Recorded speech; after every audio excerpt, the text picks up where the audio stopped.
Ons het die geneigtheid om altyd eers self te probeer. Ons probeer onsself uit te sorteer, ons probeer ons eie probleme reg te maak, ons probeer om ons vriende en ons familie en die mense rondom ons se lewens reg te maak, en ons probeer selfs baie keer om die wêreld reg te maak. Maar wanneer ons alles op ons eie skouers dra, vervaag ons identiteit. Ons hoop word al hoe dunner, ons raak makliker moedeloos, en vrede en vreugde is iets in die verte, iets wat jy nie meer weet hoe om te ervaar nie. Die lewe begin jou onderkry.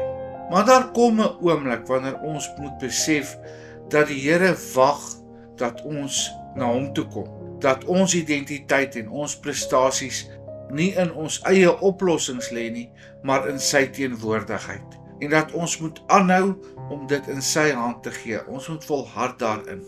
Die belangrikheid van gebed vervaag in ons soeke na ons eie identiteit.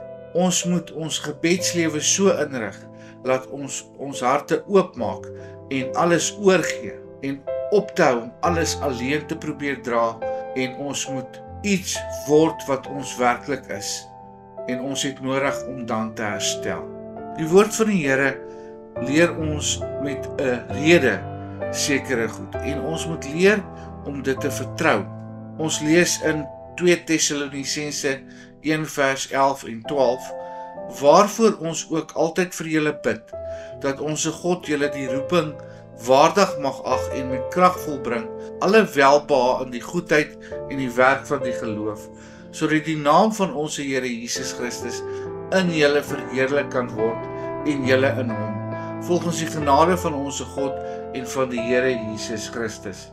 Wanneer 'n mens ophou om self die skroewe te probeer vasdraai, kom daar perspektief. God roep nie na die een wat alles kan regmaak nie, hy roep na die een wat bereid is om hom kans te gee om dinge reg te maak. Hy roep na die een wat bereid is om te luister, en roep na die een wat besef dat daar sekere dinge is wat net God kan doen. Hy wil graag sy werk in ons lewe doen. Paulus het dit geweet. Hy het begeer dat mense verander. Hy het gehoop dat die evangelie hulle harte sou oopbreek, maar hy het nie op sy eie oortuiging of sy eie krag gesteun nie. Hy het vir hulle gebid en gevas, onophoudelik. Want gebed bring mense terug na die wete dat God alleen 'n mens se hart kan verander, dat God alleen die vrug kan laat groei, en dat God alleen die identiteit vorm wat nie deur mislukkings of teleurstellings of suksesse gevorm kan word nie. Sefanja 3 vers 17 sê, die Here jou God is by jou, 'n held wat jou verlos. Hy juig oor jou met vreugde, hy swyg in sy liefde en hy verheug hom oor jou gejubel.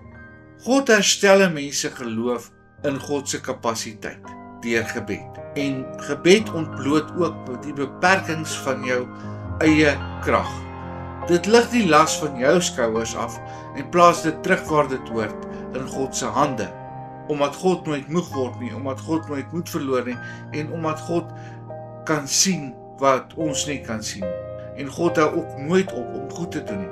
Wanneer ons identiteit gebou word op ons eie vermoëns, bly dit broos, breekbaar en skiet dit ver te kort. Maar wanneer ons identiteit gevorm word in die teenwoordigheid van God, word dit sterk, eerlik, standvastig en kan dit nie wankel. In gebed vind 'n mens vrede, nie omdat alles skielik opgelos word nie, maar omdat ons hart rustig raak in die wete dat God doen wat ons nooit kan doen nie. Naam 1 vers 7, die Here is goed, 'n toevlug in die dag van benoudheid, en hy ken die wat by hom skuil. Dit is hoe mense wat hulle identiteit verloor, wat nie weet wie hulle is nie, en wat moedeloos raak, hulle identiteit terugvind. Deur op te hou om dit self te doen, deur op te hou om alles self te dra en alles self te probeer herstel, en weer kies om te bid en te wag en te vertrou. Want God doen die werk, hy maak die vrug, hy verander ons harte en hy herinner ons aan wie ons is, elke keer wanneer ons bid en elke keer wanneer ons alles teruggee in sy hande. Hemelse Vader, baie dankie dat ons identiteit gewortel is in wie U is. Help ons om dit uit te dra en uit te leef. En help ons om 'n verskil in ander mense se lewens te maak deur vir hulle te bid en deur hulle te lei na U toe. Help ons om op te hou om alles uit onsself uit te probeer regmaak. Vader, en ons kom gee alles wat vandag in ons lewens gebeur in U hande en ons vra Here, wys U vir ons, kom herstel U ons en kom maak U reg wat ons baie keer uit ywerigheid breek. Ons bid dit in die naam van Jesus. Amen.